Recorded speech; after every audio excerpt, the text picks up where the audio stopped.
Hello good morning साथियों, welcome to MPS motivators.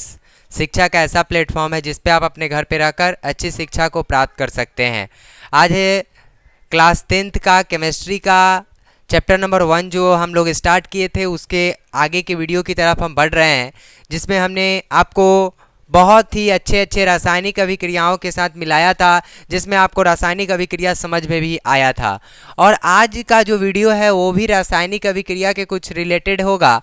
जैसे बहुत सारे जो अभी हम 2-3 रासायनिक अभिक्रिया बताने जा रहे हैं, वह एग्ज़ाम के लिए बहुत ही इम्पोर्टेंट होगा। उसको आप ध्यान से समझिएगा। यदि समझ में नहीं आएगा तो फिर से एक बार वीडियो को देखिएगा, ठीक है। तो चलिए हम लोग समझते हैं सबसे पहले कि इसमें एक आपको रासायनिक अभिक्रिया पढ़ना है जिसका नाम है एकल विस्थापन अभिक्रिया, ठीक है। हेडिंग डालेंगे एकल विस्थापन अभिक्रिया।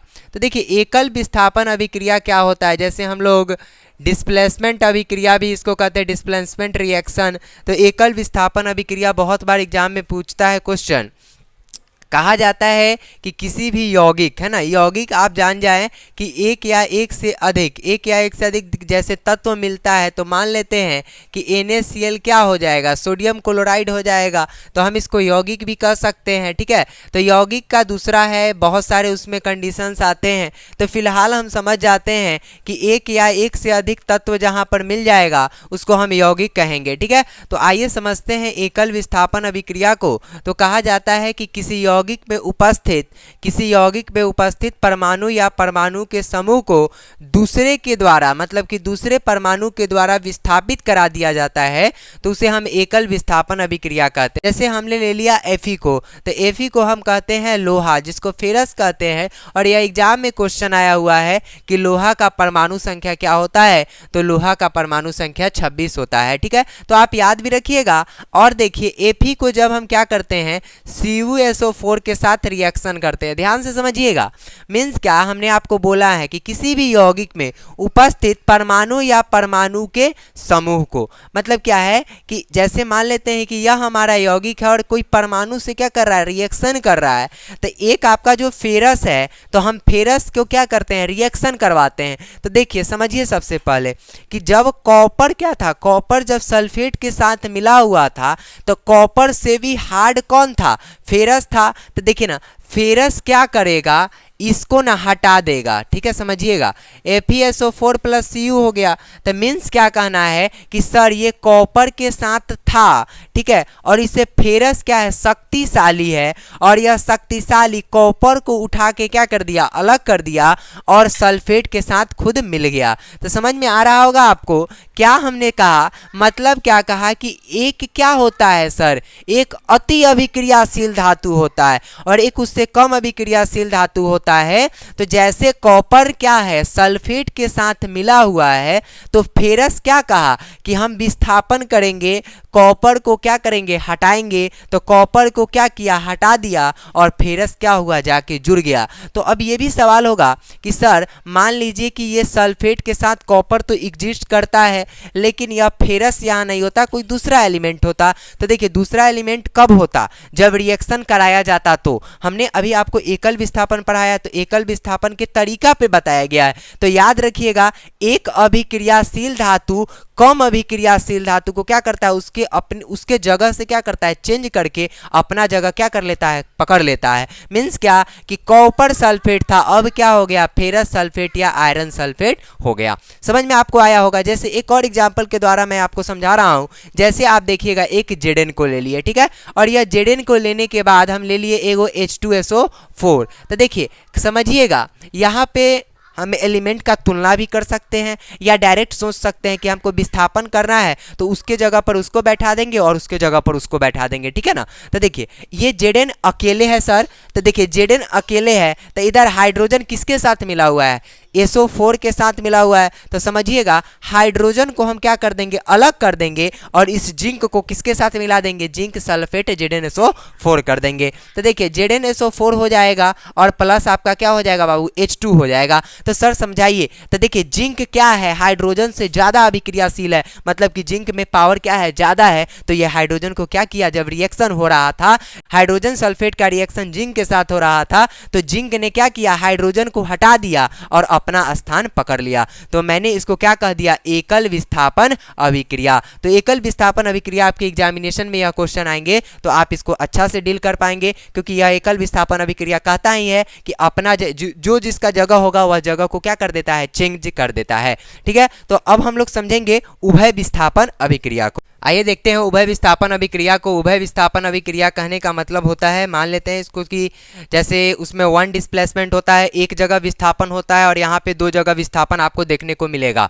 अपने आयनों का आदान प्रदान हो सकता है। जैसे आयन में आपको पता होगा कि आयन में हम आपको बता सकते हैं कि एक धन आयन होता है और एक ऋण आयन होता है, प्लस और माइनस भी होता है, आपको पता होगा। तो प्लस और माइनस में क्या है कि जैसे उभय विस्थापन अभिक्रिया क्या कहता है कि दो यौगिक होंगे। ठीक है, याद रखिएगा, दो यौगिक होंगे और दो यौगिक अपने आयनों का विनिमय करके किसी नए यौगिक का निर्माण करेंगे तो उसे हम उभय विस्थापन अभिक्रिया या द्विविस्थापन अभिक्रिया के नाम से भी जानते हैं। ये भी आपको समझ में आ रहा होगा। तो जैसे हम एक एग्जाम्पल लेकर समझे तो मान लेते हैं कि जैसे आप ले लीजिए NaCl। क्या ले लिए, NaCl। तो NaCl को क्या कहते हैं, सोडियम क्लोराइड कहते हैं। और एक आप ले लीजिए AgNO3। तो AgNO3 को हम कहते हैं सिल्वर नाइट्रेट। क्या कहते हैं, सिल्वर नाइट्रेट। तो NaCl एक प्रकार का यौगिक है और AgNO3 एक प्रकार का क्या है सर, यौगिक है। तो हमने आपको बोला है कि दो यौगिक अपने आयनों का क्या करेंगे, आदान प्रदान या विनिमय करेंगे। तो विनिमय करने के बाद किसी यौगिक का निर्माण हो जाएगा, उस हम लोग उभय विस्थापन अभिक्रिया भी कहेंगे। तो आइए सर समझते हैं। जैसे मान लेते हैं कि यहाँ पर सोडियम क्या है, धातु है और Ag भी आपको धातु नजर आ रहा है। ठीक है, तो Ag आप जैसे Ag को सिल्वर आप कह रहे हैं सिल्वर Ag, और Au को आप क्या कहते हैं, बोलिए, Au को हम लोग सोना कहते हैं। ठीक है, Au को क्या कहते हैं, सोना कहते हैं, और Ag को आप सिल्वर कहते हैं। तो दो प्रकार का धातु आपको नजर आ रहा है। तो यहाँ पे क्या क्या नजर आ रहा है, Na नजर आ रहा है और आपको Ag नजर आ रहा है। देखिए ये चेंज होगा नहीं, ये चेंज होगा नहीं। होगा कौन, एक बार Cl होगा और एक बार NO3 होगा जो जिसके साथ मिला हुआ है।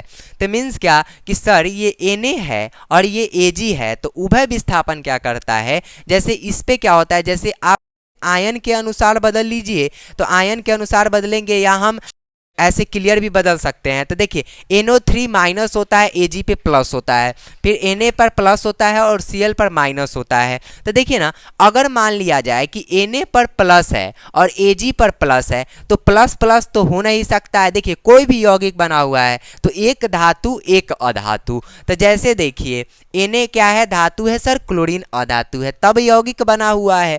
तो देखिए Na पर प्लस है तो ये Na किसके साथ मिलेगा, Ag के साथ तो मिलने नहीं जा रहा है, मिलेगा सर किसके साथ, NaNO3 मिलेगा। गुड, आगे देखिएगा।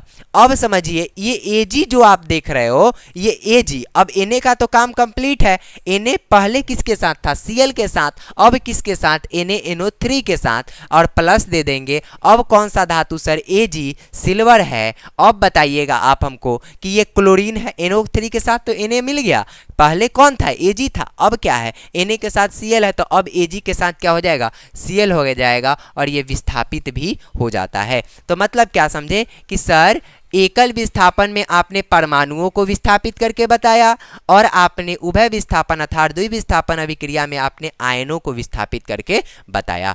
अब हम लोग एक और देख लेते हैं रिएक्शन जो बहुत ही एग्जाम के लिए इंपॉर्टेंट होगा। आप ये समझिएगा, अवक्षेपण अभिक्रिया। ठीक है, अवक्षेपण अभिक्रिया क्या कहता है कि वैसी रासायनिक अभिक्रिया जिसमें क्या होता है कि प्रतिफल के रूप में ठोस क्या होते हैं, विलयन से पृथक हो जाते हैं। ठीक है, विलयन से क्या होते हैं, पृथक हो जाते हैं। तो इसका मस्ट एग्जाम्पल यही होता है, NaCl होता है, NaCl, इसको भी समझ लीजिए, AgNO3 और आपका होता है NaNO3 प्लस AgCl। ठीक है, तो ये वाला द्विविस्थापन अभिक्रिया में भी काम आपको दे देगा और यह आपको अवक्षेपण अभिक्रिया में भी काम दे देता है। कि हम उम्मीद यही किए हैं कि आपको यह जो रिएक्शन मैंने बताया है वह रिएक्शन आपको बहुत ही अच्छा ढंग से समझ में आया होगा, क्योंकि मेरा जितना भी वीडियो आप देख रहे होंगे आपको समझ में ज़रूर आ रहा होगा। तो ज़रूर आ रहा है तो आप वीडियो को लाइक नहीं कर रहे हैं, वीडियो को लाइक करें, अपने दोस्तों के पास अच्छी मात्रा में शेयर करें कि आपके भी दोस्त क्या कर सके। MPS मोटिवेटर्स चैनल के द्वारा हर विषय का क्लास हमारे चैनल पे हो रहा है, इसको आप जरूर ज्वाइन करें। ठीक है, तो जैसे अवक्षेपण अभिक्रिया आज हमारा लास्ट टॉपिक रहेगा। नेक्स्ट वीडियो में हम लोग और अच्छे रिएक्शन के साथ मिलेंगे। तो यदि आप मेरे चैनल पे नए हो तो चैनल को सब्सक्राइब करें, वीडियो अच्छा लगा हो तो वीडियो को लाइक करें। फिर नेक्स्ट वीडियो में मिलते हैं, इसके लिए धन्यवाद।